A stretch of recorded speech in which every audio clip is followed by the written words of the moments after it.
Assalamualaikum warahmatullahi wabarakatuh. Waalaikumsalam warahmatullahi wabarakatuh. Di awal-awal Bapak ingin mengkondisikan kesiapan kelas dan kesiapan peserta didik terlebih dahulu. Bagaimana alat-alat peralatan kita untuk kuliah? Apakah sudah selesai siap semua nih? Dan ya masih adik-adik mahasiswa, apakah sudah siap kita untuk belajar? Oke, kalau udah siap, Bapak sebenarnya pengen mengapresiasi kalian dulu, karena bagaimanapun yang hadir ini merupakan mahasiswa-mahasiswa yang mudah-mudahan kelak akan menjadi pemimpin bangsa.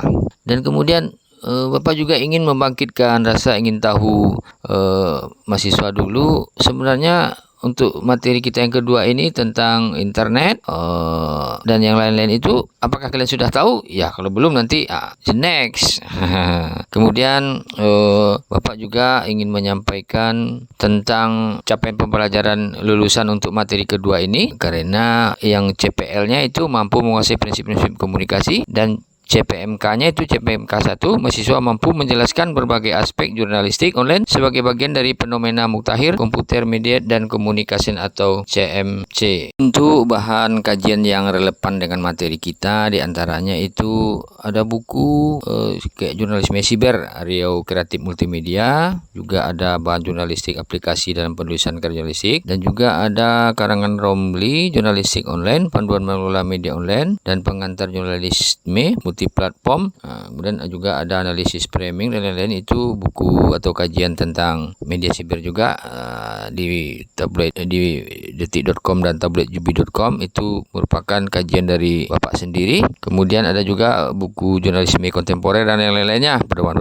media siber, undang-undang ITE, kode etik jurnalistik, dan yang lain-lain. Bapak ingin memberi contoh itu yang relevan dari konsep yang diajarkan, karena tadi ada materi yang sudah diberitahu, umpamanya untuk pertemuan kedua itu internet, web, dan search engine itu, ya umpamanya untuk yang relevannya yaitu mahasiswa itu nanti akan tahu umpamanya pengertian jurnalisme online didefinisikan sebagai proses informasi atau media yang lain-lainnya, dan juga kaitannya dengan kayak jurnalisme siber, dan termasuk adanya nanti implementasi sebuah analisis framing, umpamanya pemberitaan konflik di Papua dan lain-lain di media siber. Kemudian Bapak juga akan menjelaskan keterkaitan bahan kajian yang diajarkan dengan bahan kajian lain. Jadi karena kita ini jurnalisme online, ya bahan kajian lain umpamanya kita bisa cari literasi-literasi yang lainnya, kayak sepertinya keterkaitannya yaitu kalau kita tentang internet dan yang lain-lain ini, itu bahan kajian kedua ini itu menyangkut berbagai aspek dalam pemanfaatan internet dalam jurnalisme online. Jadi pemanfaatannya, jadi dari keterkaitan kajian yang diajarkan dengan bahan kajian lain, ya kita bisa mengacu pada literasi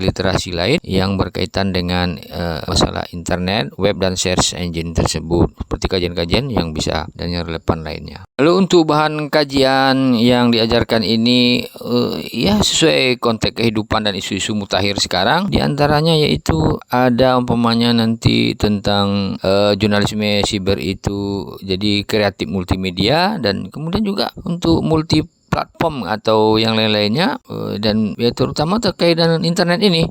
Jadi itu yang relevan dengan yang sekarang. Lalu yang kayaknya perlu juga Bapak sampaikan di sini, penggunaan hasil-hasil penelitian dan pengabdian untuk meningkatkan kualitas perkuliahan kita dalam pertemuan pertama ini tentang internet, web, dan search engine ini. Salah satunya nanti ada itu penelitiannya dari Bapak sendiri, yaitu analisis framing pemberitaan konflik Papua di media siber, www.detik.com dan www.tabloidjubi.com. Itu nanti ya, itu hasil penelitian Bapak sendiri ya. Oke, kalau begitu kita masuk ke materi yang kedua.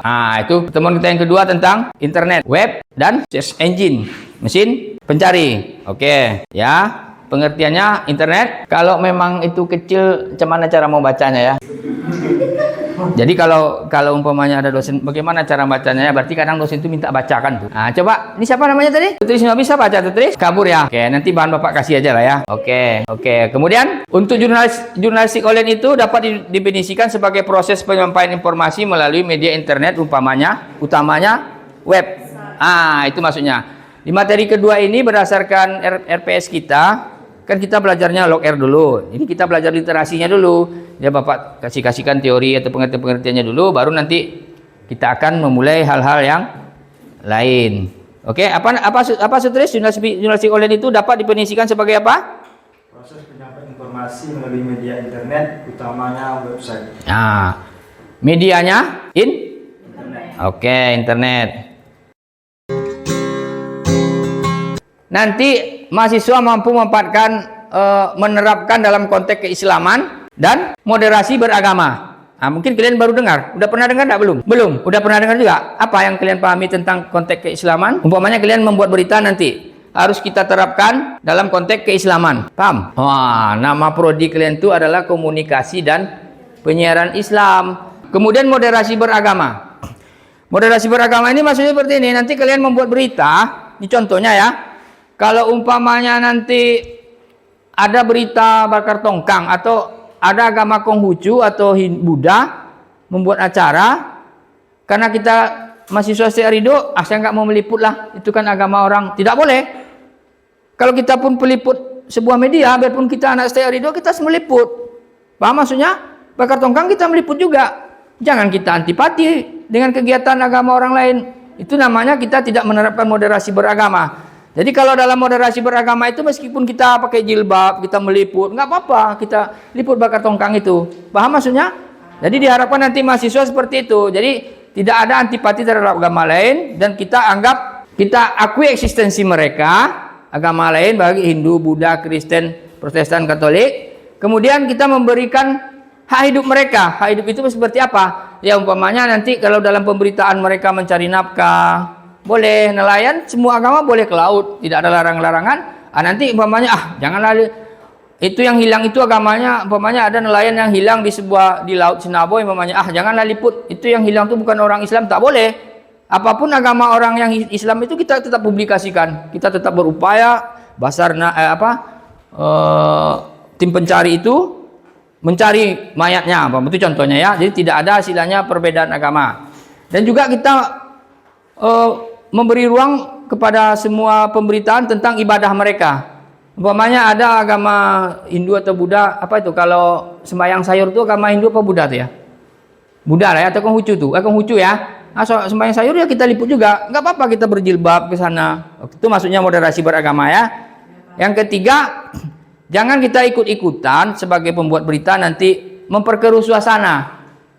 Terjadi umpamanya jangan sampai kita membuat berita mengacaukan, membuat satu agama lain berantuk-rantuk, jangan ya, tak boleh. Yang keempat baru kita mengedepankan NKRI.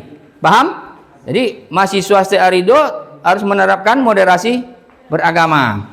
Untuk adik-adik mahasiswa semuanya, nanti setelah selesai perkuliahan Bapak akan melibatkan kalian dalam pemaparan media ini. Nanti dibantu ya, tolong infokus ini diberesin dan nanti diantar ke ruangan Bapak ya.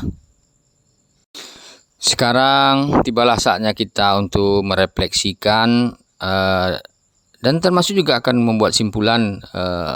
Ya tentu kita akan melibatkan adik-adik semua, terutama untuk salah satu siapa yang mau saja bisa merefleksikan materi kita yang telah Bapak ajarkan tadi. Siapa yang bisa silahkan dan membuat kesimpulannya, atau memang kalau memang tak paham silahkan dibilang tak paham. Kalau sudah paham dan kesimpulan seperti apa dan termasuk ya silakan refleksikan, silakan. Ayo siapa yang mau cepat refleksikan sesuai metode pembelajaran kita, yaitu apa kemarin? Log R-nya apa? Refleksi. Kita masuk ke penugasan pertemuan pertama ini. Kalau untuk pertemuan kedua ini, kita akan membentuk kelompok. Tugasnya yaitu umpamanya ini berapa orang nih? 1, 2, 3, 4, 5 umpamanya kan. Kita tidak nanti ini kita akan bentuk kelompok. Kelompok pertama masing-masing kelompok nanti akan menjawab apa perbedaan berita yang muncul di TV, cetak dan web atau berita online. Kemudian apa saja yang ada atau dimasukkan di media cetak, TV atau online, elemen apa saja atau yang dimasukkan di media cetak online, deskripsinya. Itu tugas kelompoknya ya. Ya silakan dikerjakan.